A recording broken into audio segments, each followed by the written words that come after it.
Its second landfall, Hurricane Melissa is making its way across Cuba this morning as a Category 2 storm.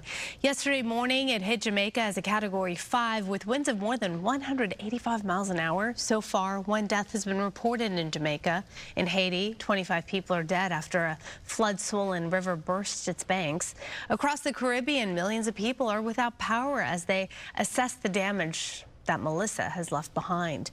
Joining us now to give us a real-time account of the situation from St. Andrew Parish in Jamaica is Ron Donaldson. Hi there, Ron. How are you? Happy to see you're safe. Can you tell us how you're doing so far? Hi, morning. I'm Oh.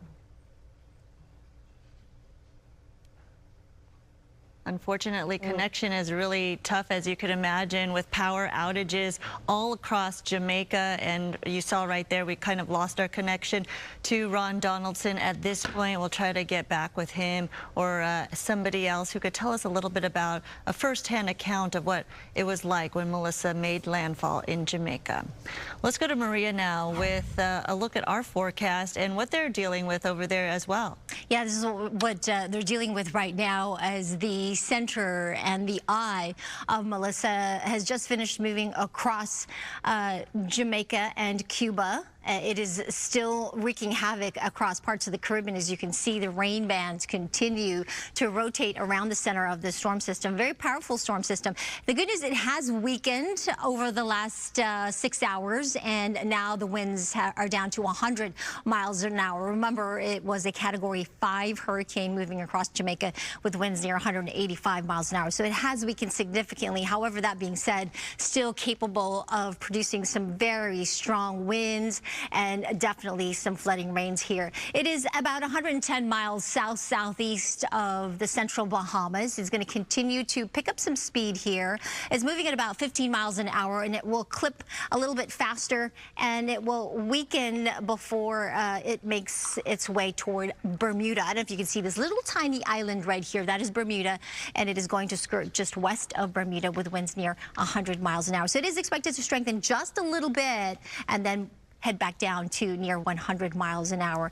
Again, Melissa, a really historically strong storm system. Hopefully we can get that live shot back and we can get some updated information on what is looking like there at the moment. In the meantime, here, our weather, looking at 99 degrees for downtown LA.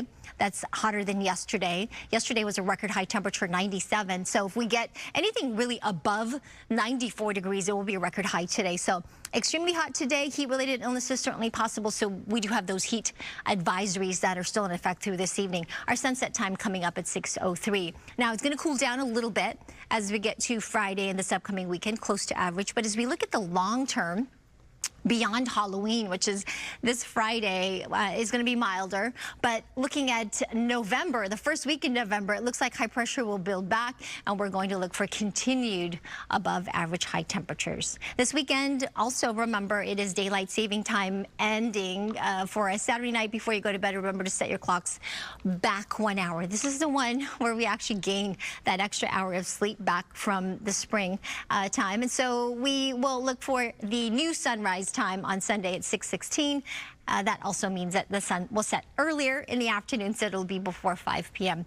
with it getting darker. So keep that in mind as we plan ahead for this upcoming weekend. Otherwise, the 7-day forecast for downtown LA, 99 today, getting down to about 80 degrees on Friday, and we're going to maintain that as we get to the weekend, perhaps a little bit cooler early next week, but that'll be just at around average in the upper 70s. 93 for the valleys today with plenty of sunshine, down to the 80s for the weekend. Mountains, 70 degrees. We still have some breezes, especially below the canyons and through the passes and canyons. So just be careful driving with those high-profile vehicles, okay?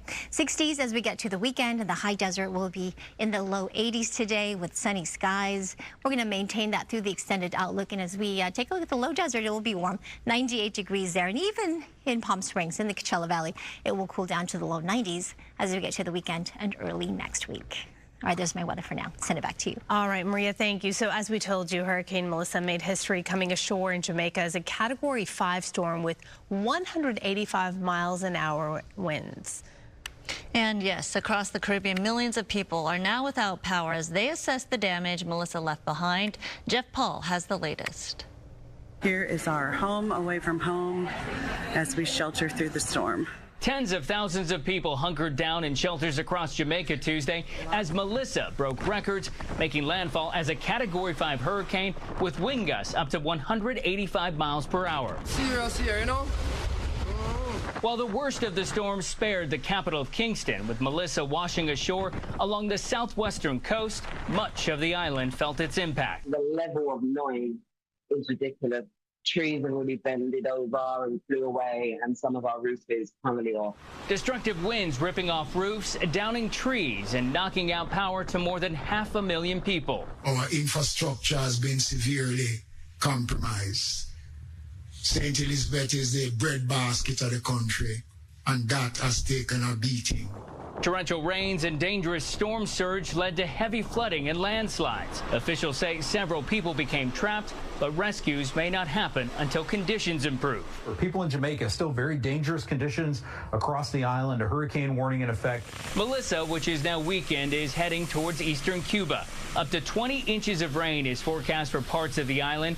Ahead of the storm, Cuba's president urged people to evacuate and warned of possible long-term damage. What I want is for nothing bad to happen, to find my home as I left it when I return. After making its way into Cuba, Melissa is expected to cross into the Bahamas before weakening. Jeff Paul, Fox News. In Sherman Oaks, a large tree limb crashed down onto several cars. Look at that. It also snapped a couple of utility poles, dragging down power lines along Sunny Slope Avenue. The area near Notre Dame High School is blocked off until crews can remove the debris and fix the power lines. Not clear how many people are without power at this hour. Luckily, though, we can tell you that no one was hurt.